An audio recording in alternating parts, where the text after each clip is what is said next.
नमस्कार, स्वागत है आप सभी का आपके अपने YouTube चैनल एडमिशन क्लासेस में। साथियों, पिछली क्लास में हमने भूगोल की सहायक सामग्री के बारे में अध्ययन किया था, जिसमें हमने आपको सर्व सामग्री, दिश सामग्री, सर्व दिश सामग्री के अंतर्गत हमने वर्गीकरण पढ़ाया था, जो कि इंद्रियों के आधार पर था। और साथियों, आज इस पार्ट 2 की क्लास में जो बची हुई सहायक सामग्रियाँ हैं उनका अध्ययन हम करेंगे और उनके शैक्षिक निहितार्थ के बारे में भी हम चर्चा करेंगे कि उनका शैक्षिक दृष्टि से क्या महत्व है उन सामग्रियों का। ठीक है, तो जैसा कि आप देख सकते हैं कि लिखा हुआ है, चार्ट है, उसके बाद चित्र विस्तारक यंत्र है, प्रतिमान है, लघु फिल्म है। ठीक, इन सभी की चर्चा हम करेंगे। तो क्लास शुरू करने से पहले यही कहूँगा कि चैनल में जो लोग नए हैं चैनल को सब्सक्राइब कर लें और अपने बाकी साथियों में इसको शेयर करते रहें। क्योंकि आपके व्यू बहुत कम आ रहे हैं, लेकिन मुझे पता है कि जब परीक्षा आएगी तो आपके व्यू बढ़ेंगे और आपकी मांग थी कि क्लास चले, इसलिए मैं आपके समझ हाजिर हूँ। उसके बाद इस भूगोल शिक्षण की किताबें आप देखेंगे तो आपको बहुत सारी किताबें मिलेंगी, लेकिन कोई भी आपके सिलेबस के अनुसार किताब नहीं मिलेगी। तो अक्सर आप पूछते हैं कि किस प्रकाशन की किताब हम लें, तो मैं यही कहूँगा कि ठाकुर पब्लिकेशन किताब मिलती नहीं है, अग्रवाल की मिलेगी, वो भी सिलेबस के अनुसार नहीं है आपके, और उसकी भाषा भी क्लिष्ट है। और आपका आर लाल पब्लिकेशन आता है, उसका भी जो बुक है वो सिलेबस से आपके मिसमैच है, आपके एक या दो टॉपिक मिलेंगे और महंगी भी है आर लाल पब्लिकेशन की। तो आप क्लास से हमारे पढ़ें, क्योंकि हम कई सारे जगहों से कंटेंट खोज करके लाते हैं। तो आप अगर यहाँ से अध्ययन करेंगे तो आपके लिए कम समय में और ज़्यादा अधिगम आपको हो सकेगा। ठीक है, क्योंकि समय कभी सबके पास होती है, सबको कहीं ना कहीं कुछ न कुछ काम होता है, इसलिए आप सभी लोग चैनल पे बने रहें और अन्य साथियों को शेयर करें, जिससे कि उनको भी इसका लाभ मिल सके। तो चलिए शुरू करते हैं। बाकी आप समझ आ रहे हैं, इस स्तर पे मुझे करने का सोचता नहीं है। सबसे पहले है चार्ट। यह सर्वाधिक प्रयोग की जाने वाली सामग्री है। यह संकेत, चित्र तथा रेखा से मिल करके बनता है। चार्ट आप सभी ने देखा होगा कि जब भूगोल शिक्षण करना होता है तो जो भूगोल का अध्यापक होता है वह अगर श्यामपट्ट पे चित्र बनाएगा तो उसको समय ज़्यादा लगेगा। ठीक है, अगर वह पहले से घर से ही चार्ट पेपर पर कोई नक्शा है, कोई स्थलीय आकृति है या सागर है, महासागर है, पर्वत है, पठार है, अगर उसका चित्र पहले घर से बना के लाता है तो वह कम समय में टांग करके बच्चों को बता सकता है कि हाँ यह चीज़ ऐसे है, यह चीज़ ऐसे है, यहाँ पठार है, ये नुकीला भाग है तो ये पहाड़ है, ये ऐसे था ऊपर उठा हुआ है तो ये टीला है। ठीक, इस तरह से वह अध्यापक और शिक्षण कार्य अपना संपादित कर सकता है बहुत ही कम समय में। ठीक है, और बच्चे क्या है, बच्चे भी रुचि लेंगे कि गुरुजी आज कौन सा चित्र बना करके लाए होंगे। तो चार्ट क्या है, यह भी आपका भूगोल का सामग्री के अंतर्गत आता है। यह कक्षा में सबसे ज़्यादा प्रयोग किया जाता है। इसमें शब्द होते हैं, चित्र होते हैं, रेखाएं होती हैं और चार्ट स्पष्ट तथा रंगीन होने चाहिए। चार्ट अगर रंग बिरंगा होगा, उसमें रंग बिरंगे रंगों का प्रयोग किया अगर गया होगा तो और भी आकर्षक दिखता है। ठीक है, तो बच्चे भी रुचि लेकर के अनुकरण करते हुए बनाने का प्रयास करते हैं या अच्छे तरीके से अधिगम करते हैं। ठीक, आगे है आपका चित्र विस्तारक यंत्र। ठीक है, अब चित्र विस्तारक यंत्र जैसा कि नाम से आप समझ रहे हैं कि यानी कि यह एक ऐसा यंत्र है, अगर अध्यापक किसी चीज़ को दिखाना चाहता है, जैसे मान लीजिए हम भारत का नक्शा है, भारत के नक्शे में हम गोरखपुर जिले को दिखाना चाहते हैं, तो हम क्या करेंगे, इस यंत्र का प्रयोग करेंगे, उस नक्शे को उस यंत्र पे रखेंगे। ठीक है, और यंत्र पे रखने के बाद हम जब जूम करेंगे तो हमें जो छोटी छोटी चीज़ें होती हैं वह बड़े स्तर में दिखाई देती हैं। ठीक है, बड़ी आकृति में दिखाई देती हैं छोटी छोटी चीज़ें इसके माध्यम से। जैसे कि आप कहीं किसी की लोकेशन देखते हैं तो लोकेशन करते हैं तो अपने फ़ोन की डिस्प्ले पे ऐसे ऐसे जूम करते हैं उसको। ठीक है, जूम करते हैं तो लास्ट में आपका वह लोकेशन दिखाई देता है, कहाँ पे वह व्यक्ति है, वह जगह कहाँ पर है। ठीक, तो वही चीज़ कर रहा है कि यह चित्र विस्तारक यंत्र भी भूगोल की सहायक सामग्री है। इसमें भूगोल पढ़ाते समय अध्यापक आकृतियों, आंकड़ों, चित्रों को कक्षा में बड़े करके दिखाने के लिए इसका प्रयोग करता है। जब अध्यापक के द्वारा श्यामपट्ट पर जटिल चित्रों को बनाने में कठिनाई महसूस होती है तो वह इसकी सहायता से सरलतापूर्वक उनका प्रदर्शन कर सकता है। जैसे कि हमें कोई चीज़ दिखाना है, वो छोटी है, तो उनको अगर हम दिखाएंगे बना करके हाथ से तो समय ज़्यादा लगेगा और मेहनत लगेगी और शायद वह चीज़ उतनी अच्छे से हम दिखा न पाएँ।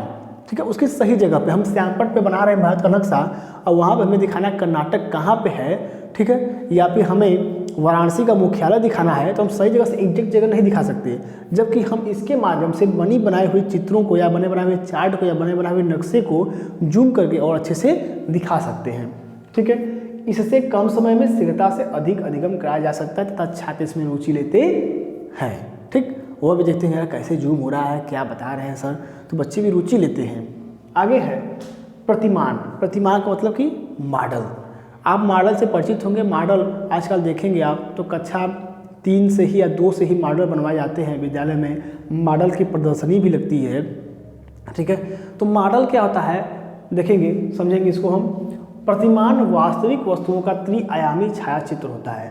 यह जो शब्द आपका है यहाँ पे त्रिआयामी, इस त्रिआयामी शब्द का मतलब ये है कि जो प्रतिमान होते हैं इसमें लंबाई, चौड़ाई और ऊंचाई, ठीक है, ऊंचाई को आप यहाँ पे मोटाई भी कह सकते हैं। ठीक है, लंबाई, चौड़ाई, ऊंचाई या मोटाई, यह त्रिआयामी यानी कि वास्तविक वस्तुओं का त्रिआयामी चित्र जो होता है वह क्या होता है, मॉडल होता है। जैसे कि मान लीजिए हमें मानव का किडनी दिखाना है, ठीक है, तो या हमें मानव का हृदय दिखाना है, तो हम क्या करेंगे, ठीक है, इसके हृदय की लंबाई का एक मॉडल बनाएंगे, एक गद्दा लेंगे और फोम के गत्ते को हम काट करके पेंट करके उस कलर का हम प्रदर्शित करेंगे कि इस तरह का मानव का हृदय होता है।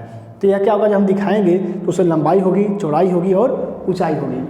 ठीक है, जो उस वस्तु का प्रतिनिधित्व करता है, किस वस्तु का, यानी कि प्रतिमान जो होता है जिस वस्तु का बनाया गया है उस वस्तु का प्रतिनिधित्व करता है। जिस आकार की वो वस्तु होती है उस तरह से उसकी लंबाई, चौड़ाई और ऊंचाई का ध्यान रख करके बनाया जाता है। ये भी ध्यान देंगे कि प्रतिमान छोटी से छोटी चीज़ों का ही बनाया जा सकता है और बड़ी से बड़ी भी चीज़ों का बनाया जा सकता है। ठीक, जैसे पृथ्वी का प्रतिमान क्या है, पृथ्वी का प्रतिमान ग्लोब है। ठीक, पृथ्वी इतनी बड़ी है लेकिन उसका प्रतिमान क्या है, ग्लोब है, छोटे में आकार में कर दिए। और छोटी छोटी चीज़, छोटी छोटी जो चीज़ें हैं उनका भी हम प्रतिमान बना सकते हैं। जैसे कि अमीबा पैरामीशियम इतना छोटा होता है कि दिखाई नहीं देता है, लेकिन अमीबा की आकृति का हम गत्ता काट करके मॉडल बना सकते हैं, क्री बना सकते हैं। ठीक, वही बात, जब अध्यापक वस्तुओं को प्रदर्शित करने में असमर्थ रहता है तो उन परिस्थितियों में इसका प्रयोग करता है, किसका, मॉडल का प्रयोग होता है। जैसे कि हम किसी का ऑपरेशन करके अब या फिर उसको चीज करके हम उसका हृदय तो दिखा नहीं सकते बच्चों को, तो हम क्या करते हैं, उसका हृदय प्रदर्शन करने के लिए हम हृदय का एक प्रतिमान तैयार करते हैं, एक मॉडल तैयार करते हैं, इस तरह का हृदय होता है। ठीक, लेकिन ध्यान यह देना चाहिए कि उसकी ऊंचाई, लंबाई और चौड़ाई का ध्यान रखा जाना चाहिए। ऐसा नहीं कि हृदय इतना बड़ा होता है, ठीक है, तो हम इतना बड़ा हृदय उसको बना के दिखा रहे हैं, कितना बड़ा देखो हृदय होता है, तो ये चीज़ें गलत हैं। ठीक, आगे है लघु फिल्म, इसको बोलते हैं डॉक्यूमेंट्री।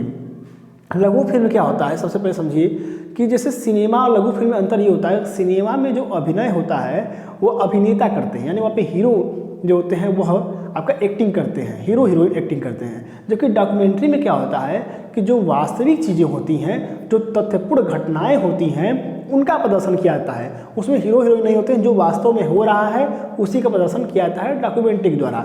तो डॉक्यूमेंट्री के द्वारा भी हम कहीं पर मान लीजिए ज्वालामुखी का विस्फोट हो रहा है, ठीक है, कहीं पे भूकंप का झटका आ रहा है तो कैसा दृश्य है, उसके बाद कैसे जनहानि हो रही है, उसके बाद उसके क्या क्या परिणाम हो रहे हैं, ठीक है, इसका विस्तार पूर्वक हम इस पे एक डॉक्यूमेंट्री बना करके भी भूगोल शिक्षण में सहायता ले सकते हैं। यही चीज़ कर रहा है कि इसके द्वारा भूगोलवेत्ताओं यानी कि भूवैज्ञानिकों का जीवन परिचय, उनके द्वारा किए गए आविष्कार, उनके द्वारा किए गए खोज को आसानी से प्रदर्शित किया जा सकता है। यानी कि अगर उनको किसी पढ़ाना है कि यह वैज्ञानिक यह खोज किया था, इस भूवैज्ञानिक ने यह चीज़ बताया था, तो रटवाने से अच्छा है कि एक बार उनको डॉक्यूमेंट्री बना करके आप दिखा दीजिए। ठीक है, बच्चा अच्छे से समझ जाएगा। आगे ग्राफ पेपरों का प्रयोग, आकृतियों का निर्माण, जैसे कैसे हमें ग्राफ को प्रदर्शित करना है, कैसे हमें ग्राफ बनाना है, किस तरह से हमें यह आकृति बनानी है। तो अगर हम एक वीडियो बना करके, एक छोटी फिल्म बना करके दिखा दें तो बच्चे आसानी से हो जाते हैं कि इसको ऐसे से काटना है, इसको इस तरह से करना है, इस तरह से खुदाई करनी है, इस तरह से उत्खनन करना है, यहाँ पे ऐसी जलवायु है, कश्मीर में ठंडा है, ठीक है, दक्षिण भारत में गर्मी है, तो बच्चे आसानी से समझ जाते हैं। ठीक है, यही कर रहा है। उपकरणों को प्रयोग में लाने का तरीका आसानी से सिखाया जा सकता है, किस उपकरण को किस तरह से प्रयोग में लाना है। ठीक है, यह जो भूगोल शिक्षण में इसका बहुत ही ज़्यादा उपयोग हो सकता है आपके डॉक्यूमेंट्री का।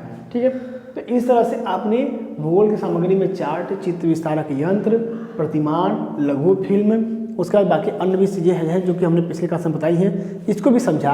अब हम बात करते हैं आपका, अच्छा पहले से स्क्रीनशॉट ले लीजिए, फिर अभी आपको बताएंगे कि एटलस क्या है। ठीक है, चलिए तो इसी साथ ले लीजिए इसका।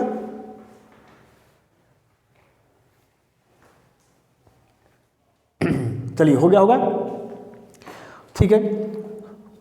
तो हम बात करेंगे एटलस की, ठीक है, ज़्यादा नहीं है, बस थोड़े में ही बात करेंगे हम।